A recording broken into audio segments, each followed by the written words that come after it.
Selamat bertemu lagi anak-anak, selamat bergabung di kelas Pak Gerard pada pelajaran kimia kelas 12 MIPA. Pada pertemuan kali ini kita melanjutkan materi bab 2 reaksi redoks. Pada pertemuan kali ini kita membahas tentang hukum Faraday. Hukum Faraday ada dua, yaitu hukum Faraday 1 dan hukum Faraday 2. Mari kita mulai dengan hukum Faraday 1. Yang pertama, isi hukum Faraday 1. Jumlah zat yang dihasilkan pada elektroda berbanding lurus dengan jumlah arus listrik yang melalui sel elektrolisis. Persamaan atau rumus hukum Faraday 1 sebagai berikut. V sama dengan AR kali I kali T bagi N kali F.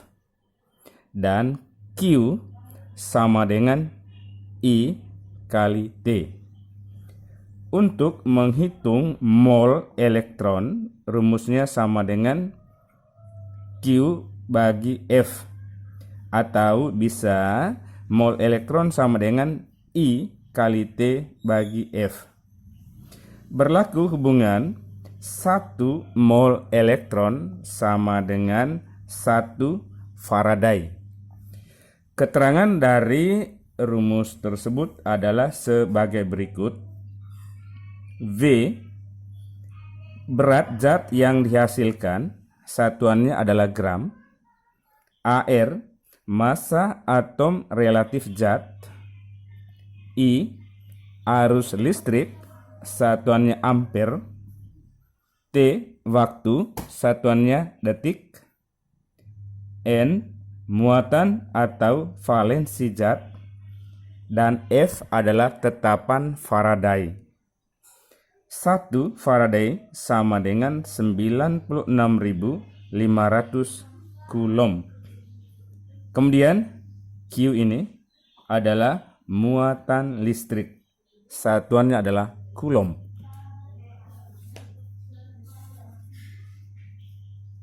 Untuk memahami hukum Faraday 1, kita perhatikan contoh soal 1. Ke dalam larutan CuSO4 dialirkan listrik sebesar 10 ampere selama 30 menit. Berapa massa tembaga yang dihasilkan? ArCu sama dengan 64. Pembahasan dari soal tersebut adalah yang pertama, kita ionkan terlebih dahulu CuSO4 ya, menghasilkan Cu 2+ tambah SO4 2-. Untuk menentukan N valensi atau muatan zat diambil dari muatan Cu 2+, maka N-nya sama dengan 2. Jadi kita tulis N-nya 2. Kemudian I, kuat arus listrik adalah 10 ampere, kita tulis 10 ampere. T, waktu 30 menit, bawa ke detik. 3 kali 60 berarti 1800 sekon. AR Cu 64. Maka rumusnya adalah V sama dengan AR kali I kali T bagi N kali F.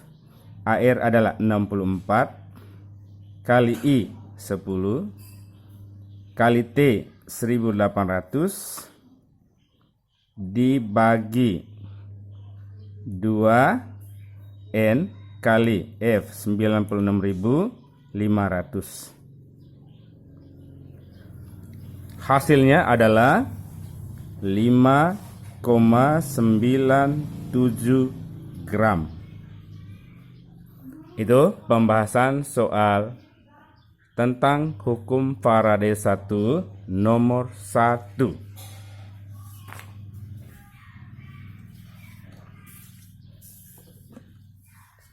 Kita lanjutkan contoh soal 2. Soalnya, Ke dalam 5 liter larutan AgNO3 0,1 molar dialiri listrik 3860 coulomb. Pertanyaan A. Berapa volume gas yang dihasilkan jika diukur pada keadaan standar? B. Tentukanlah pH larutan setelah elektrolisis.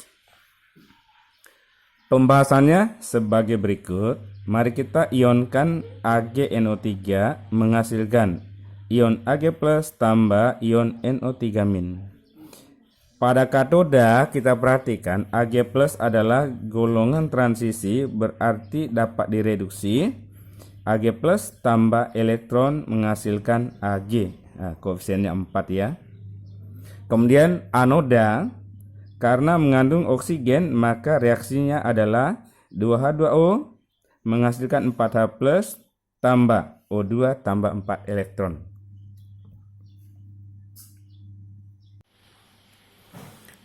Mol elektron dihitung menggunakan rumus mol elektron sama dengan Q bagi F. Q muatan listrik berarti 3860 coulomb dibagi 96.500. Hasil pembagiannya adalah 0,04 mol. A. Berapa volume gas yang dihasilkan jika diukur pada keadaan standar? Kita lihat hasil reaksinya. Gasnya ada di anoda, gas O2, oksigen, jadi O2. Selanjutnya kita menghitung mol O2. Mol O2 sama dengan koefisien O2 1 bagi koefisien elektron 4 kali mol elektron 0,04 mol, maka hasilnya adalah 0,01 mol.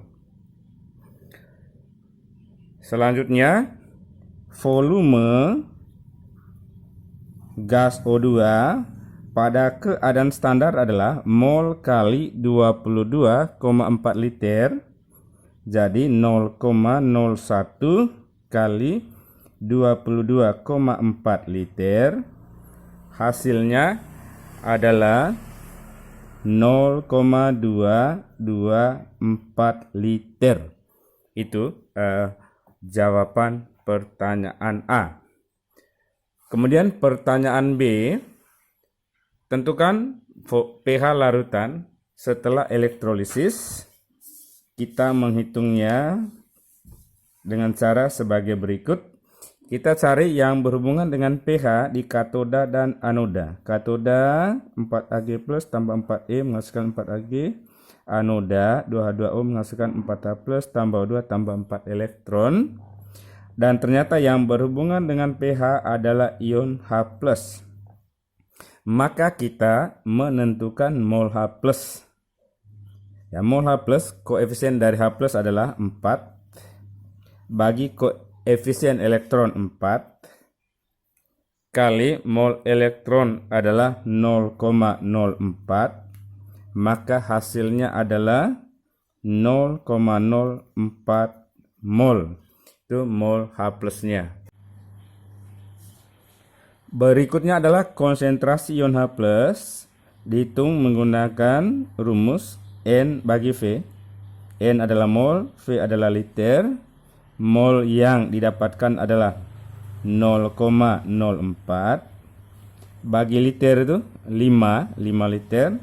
0,04 bagi 5 sama dengan 0,08 molar.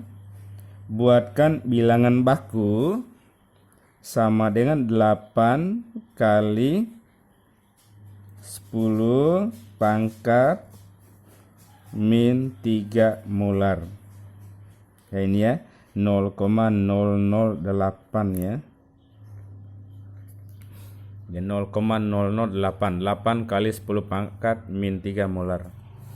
pH sama dengan min log H+, maka min log 8 kali 10 pangkat min 3 sama dengan 3 kurang log 8. Ini cara menghitung pH. Jadi kalau tidak ada ion H+ di anoda, biasanya di katoda ada ion OH negatif.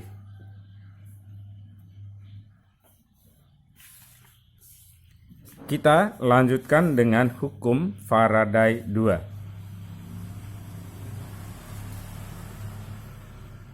Isi hukum Faraday 2 adalah sebagai berikut.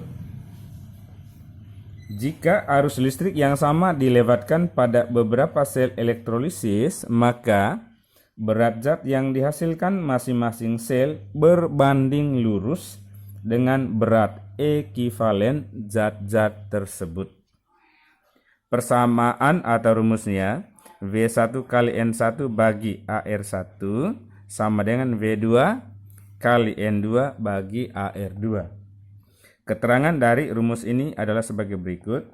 V1 berat zat yang dihasilkan zat 1 satuannya gram. V2 berat zat yang dihasilkan zat 2 satuannya juga gram. N1 muatan atau valensi zat 1. N2 muatan atau valensi zat 2. AR1 massa atom relatif zat 1 dan AR2 massa atom relatif zat 2. Untuk memahami persamaan hukum Faraday, kita perhatikan contoh soal berikut ini. Ini soalnya. Ke dalam larutan ZnSO4 dan AgNO3 yang disusun secara seri dialiri arus listrik yang sama. Jika dari larutan AgNO3 diendapkan 5,4 gram logam perak, berapa massa logam seng yang diendapkan dari larutan ZnSO4? Diketahui ArZn 65, Ag 108.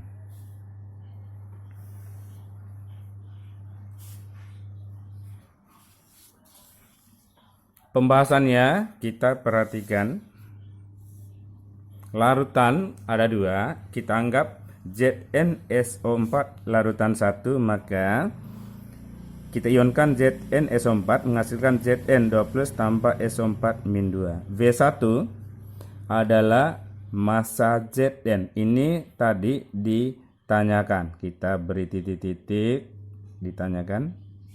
N1 adalah muatan dari Zn2+, ini 2+, berarti N1-nya 2. AR1 adalah ARZn 65. Selanjutnya, larutan 2 AgNO3 diionkan menghasilkan Ag+ tanpa NO3-.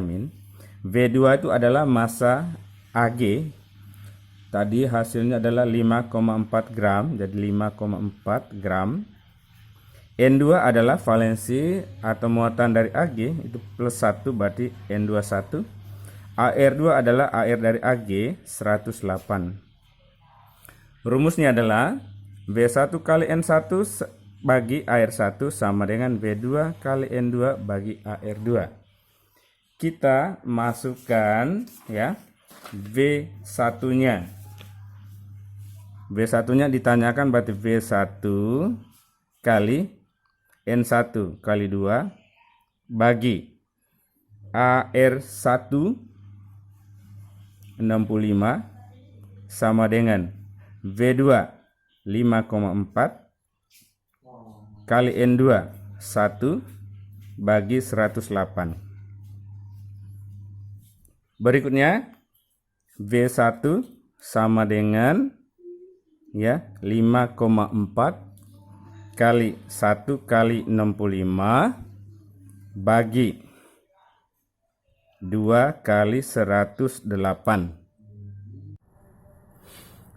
Hasilnya adalah 1,625 gram. Demikian pembahasan tentang soal hukum Faraday 2.